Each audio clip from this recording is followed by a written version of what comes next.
देखिए, दतिया का भी जातीय समीकरण की अगर बात करें तो वहां भी समर्ण मतदाताओं की संख्या ठीक ठाक है, इसीलिए बीजेपी वहां पर लगातार जीतती आ रही थी। लेकिन 2023 में बीजेपी को यहां से हार मिली थी, जब नरोत्तम मिश्रा अपना खुद चुनाव हार गए थे। उस चुनाव में नरोत्तम मिश्रा सिर्फ 7,000 वोटों से चुनाव हारे थे। तब हार का अंतर इतना बड़ा नहीं था, लेकिन जी। इस वाले उपचुनाव में हार का अंतर बड़ा दिख रहा है। उसकी बहुत सारी वजह बीजेपी के उम्मीदवार चयन को लेकर भी है, क्योंकि बीजेपी को ऐसा लगता था इस उपचुनाव के दौरान, जो गलती बांकीपुर में हुई थी, नीरज कुमार सिन्हा को कोई नहीं जानता था, इतने बड़े कद के वो नेता नहीं थे। उनको उम्मीदवार बनाया गया, ना वो ढंग से बोल पा रहे थे दो शब्द, ना वो विकास की बातों को रख पा रहे थे कि उनकी पार्टी ने 20-25 सालों में क्या किया है। वो सिर्फ और सिर्फ मौन रहते थे, ऊपर से जो आदेश आता था वही बोलते थे, जहां कहा जाता था कि इस गली में जाकर आप वोट मांगो, वहीं चले जाते थे, उनका कोई रोल नहीं।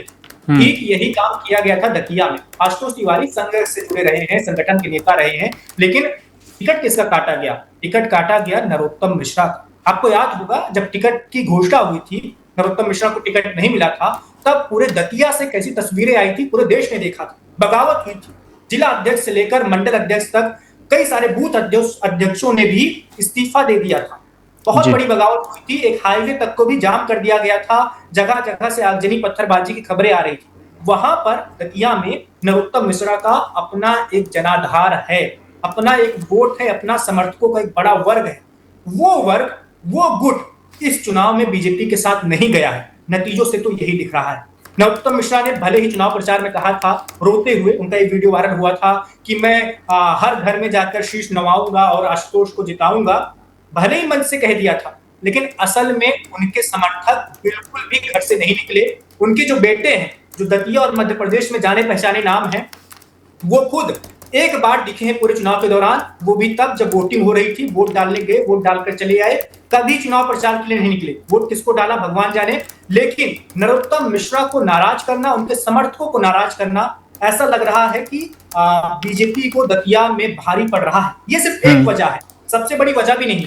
ठीक है बाबा, फिर समझेंगे आपसे दतिया के बारे में, लेकिन उससे ठीक पहले जनसुराज प्रमुख प्रशांत किशोर की पत्नी डॉक्टर जानवी दास इस जीत को देखते हुए क्या बता रही है, बिहार की जनता से क्या कहना चाहती है, क्या कह रही है, वो सुन लेते हैं।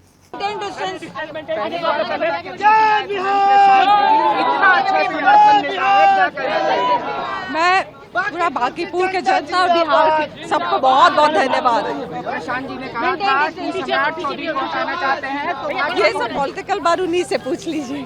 कैसा लग रहा है मैम, प्रशांत जी का पहले ही ठीक है, तो ये आपके स्क्रीन पर बिहार की जनता को धन्यवाद देती हुई प्रशांत किशोर की पत्नी जानवी दास थी। इनका साफ कहना है कि बिहार की जनता ने मौका दिया है और धन्यवाद के काबिल है ये देवतुल्य जनता। मैं बहुत खुश हूँ जिस तरह से नतीजे आ रहे हैं। एक बार फिर आपको अपडेट दे दें, प्रशांत किशोर एक भारी बढ़त बनाए नजर आ रहे हैं, बांकीपुर की सीट से लीड में चल रहे हैं। 15,000 से ज्यादा, 15,864 वोटों से अब आगे चल रहे हैं, यानी कि ये मार्जिन अब 16,000 तक पहुंचता नजर आ रहा है। और नीरज कुमार अभी भी पिछड़ते नजर आ रहे हैं, रेखा कुमारी काफी पीछे हैं।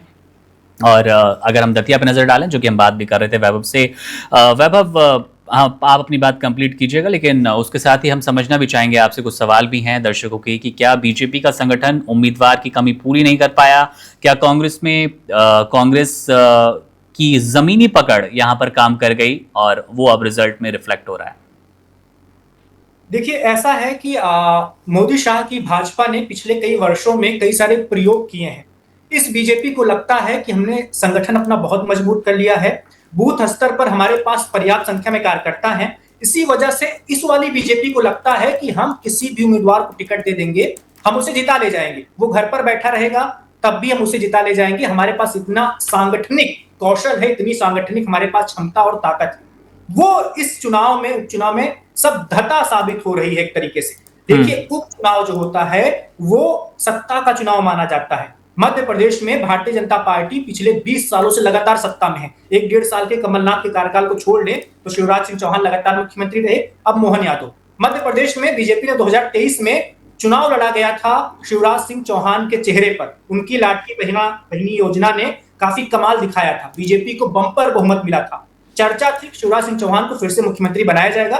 खूब मेहनत की थी उन्होंने, लेकिन उन्हें मुख्यमंत्री नहीं बनाया गया। उनकी जगह पर मोहन यादव को लाकर मुख्यमंत्री बना दिया गया, जो उस वक्त किसी के भी सोच से परे थे। किसी ने सोचा भी नहीं था कि वो मुख्यमंत्री बन सकते हैं। अचानक उनके नाम की घोषणा होती है, मध्य प्रदेश से लेकर पूरे देश में हर कोई हैरान हो जाता है, लेकिन वो सीएम बन जाते हैं। शिवराज सिंह चौहान को आप लाकर बिठा देते हो दिल्ली में, कृषि मंत्री उनको बना दिया जाता है। बीजेपी को लगा कि हम ऐसे फैसले करने के आदी हो चुके हैं, क्या फर्क पड़ा मध्य प्रदेश में।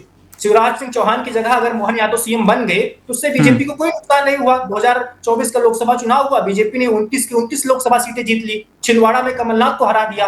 तो बीजेपी को ऐसा लगा कि ऐसा हम उपचुनाव में भी कर सकते हैं, लेकिन उपचुनाव में ऐसा होता हुआ नहीं दिख रहा है। उम्मीदवार को दरकिनार करेंगे आप, बड़े चेहरों को हटाने की कोशिश करेंगे आप, एक दो बार आपको सफलता या असफलता नहीं मिलेगी, लेकिन कभी ना कभी तो आपको चोट पहुंचेगी ही। यही काम नरोत्तम मिश्रा ने दिखा दिया है कि बड़े स्तर पर, पूरे राज्य के स्तर पर मैं आपको नुकसान नहीं पहुंचा सकता, लेकिन दतिया में मेरे जो कुछ हजार समर्थक हैं वो अगर घर बैठ जाएंगे तो आपकी सीट दतिया में नहीं निकल पाएगी, जो कि नहीं निकलती हुई दिख रही है। हम कांग्रेस की बात कर रहे थे।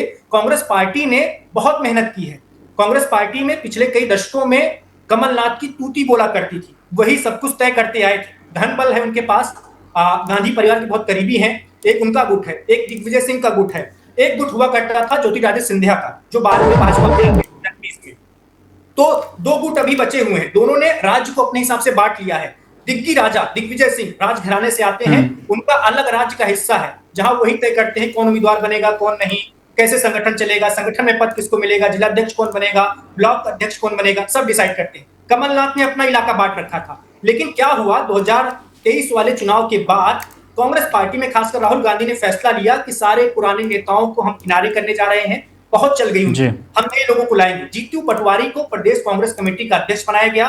जीतू पटवारी ने नए लोगों को जोड़ा, संगठन में नई जान फूंकी।